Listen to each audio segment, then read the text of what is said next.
All right, before we get started with today's video, I want to thank the sponsor of this video. This video is brought to you by Aspire because Star Wars Republic Commando is out for the Nintendo Switch and PlayStation 4. It's $14.99. You want to click the link below, check it out. This game really does a good job at making you feel like you are a Republic Commando of a group of clone troopers. It's a first-person shooter that also has tactical elements in there. So I love that. I'm glad it's here for a whole new generation. Or the whole generation playing it again for that nostalgia factor. Or platinum trophy farming on PS4. There is a plat for this game, and I promise you, if you played this game back in the day, you already did more than enough to get what would have been the platinum trophy if trophies existed back then. But they didn't. But the point is, just do now what you did then, you'll get the platinum. Probably. These trophies always underestimate us old school gamers. When we played for the joy and fun of it. And it is one of those games that even in the height of my prequel hating days, I was like, yeah, but some of these games are awesome. That's just legit. It is a game that has its place among the great memories of fun Star Wars gaming. So again, click the link below, check it out. It's $14.99 for Nintendo Switch and PlayStation 4. And thank you once again to Aspire for sponsoring this video. I do appreciate it. All right, now Falcon and the Winter Soldier and Zemo, because who are we kidding? Wow, a lot happened in this episode. First of all, spoiler alert for this episode of Falcon and the Winter Soldier, as always. And as always, I usually say like, hey, this isn't a play-by-play. I can't mention everything. This episode in particular, if I missed something that you loved, don't hate. Not too harshly anyway. But right when this episode started out, it starts out 6 years ago, Bucky's in Wakanda, and he's basically being tested to see if that programming has now been dealt with. She's reading off the list of words, you know, the butcher, the baker, the candlestick maker, all that. And Sebastian Stan just fighting it, gritting his teeth, tears coming out of his eyes. Dude, that's what I'm here for. That's what I'm saying. This show gets to show a little more. Also love the swell of the Winter Soldier theme and the imagery is flashing and he's fighting it. I love this show's use of music. Because I could have sworn, I haven't rewatched it, but when Bucky was throwing down and he was pretending to be the Winter Soldier for Zemo, I swore I heard the Winter Soldier theme creeping up in there. Also when John Walker was sitting there looking like he was about to cry in that Scott Farkas from Christmas Story kind of way. I'm not the biggest kid on the playground. The song that was playing right there was a slowed down version of Captain America's Civil War. I thought that was awesome. Good use of music in this show thus far. But yeah, as we thought, Wakanda's like, nah, we want Zemo. We'll give you 8 hours because we got history. But 8 hours. Bucky's like, fuck.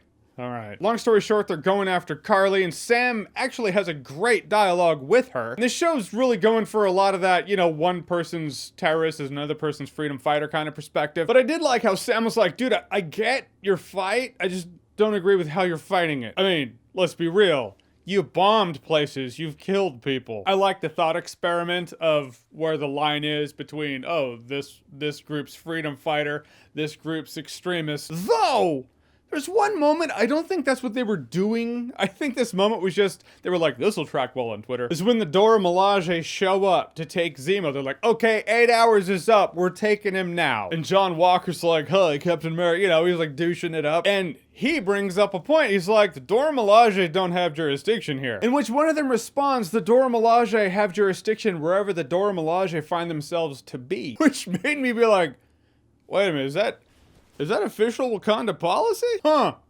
That seems pretty radical and extreme. If you mentally flip it, that does sound like something John Walker would say. Also, just now realized he's named after a fucking alcohol. I'm gonna call him Johnny Walker now. There's no one doing that. But yeah, if Johnny Walker walks into a scene and someone was like, Captain America has no jurisdiction here, I could imagine him being like, Captain America has jurisdiction wherever Captain America happens to find himself to be. And we'd all be like, ooh, that's such a dick thing to say. So I found that interesting. Respect over the fact that they put a failsafe in Bucky's arm that they gave him. You just give Bucky's arm the Pai Mei 5-point exploding heart technique and his arm just falls off like Joey Tribbiani's fake dick in Friends. I gotta say, I'd do the same thing.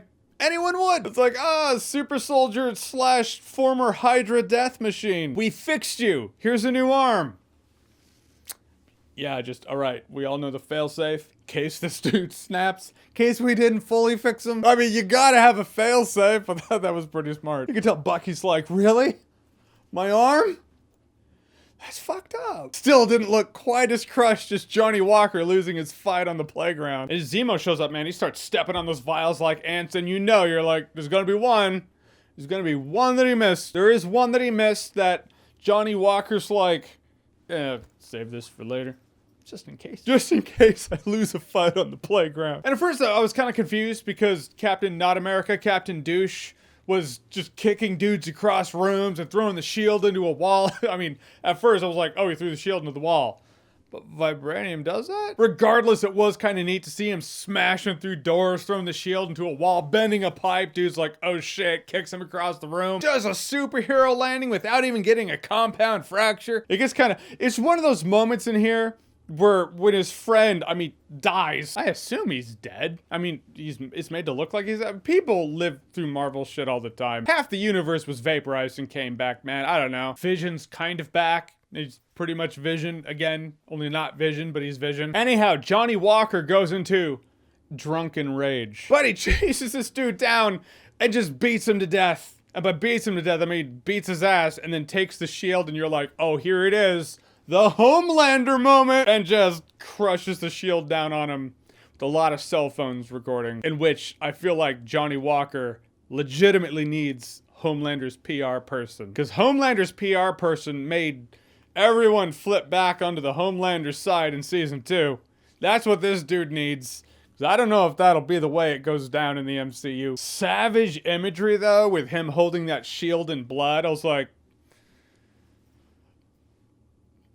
it was good. It was good imagery. There is one part in this episode where I was like, is that how that conversation would have gone down? It has to do with Zemo's perspective on super soldiers, you know, in Captain America Civil War. He was like, nope, no more super soldiers.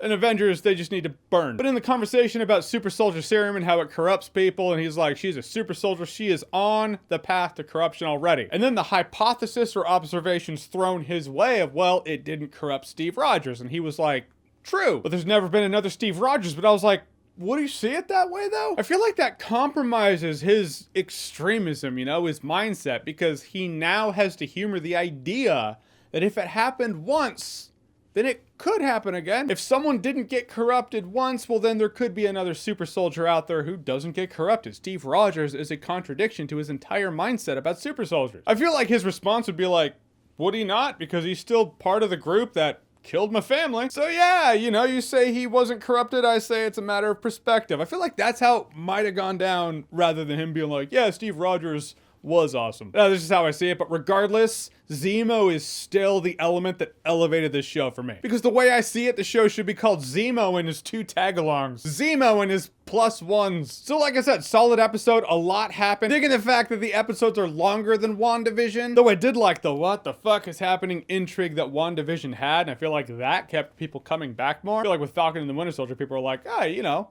it's another Marvel adventure. But as long as I keep Zemo around, I think they're good. All right, so Falcon and the Winter Soldier episode 4. Have you seen it? What did you think about it? Whatever you thought, comment below, let me know. And as always, if you like what you've seen here and you want to see more, click right here to see more.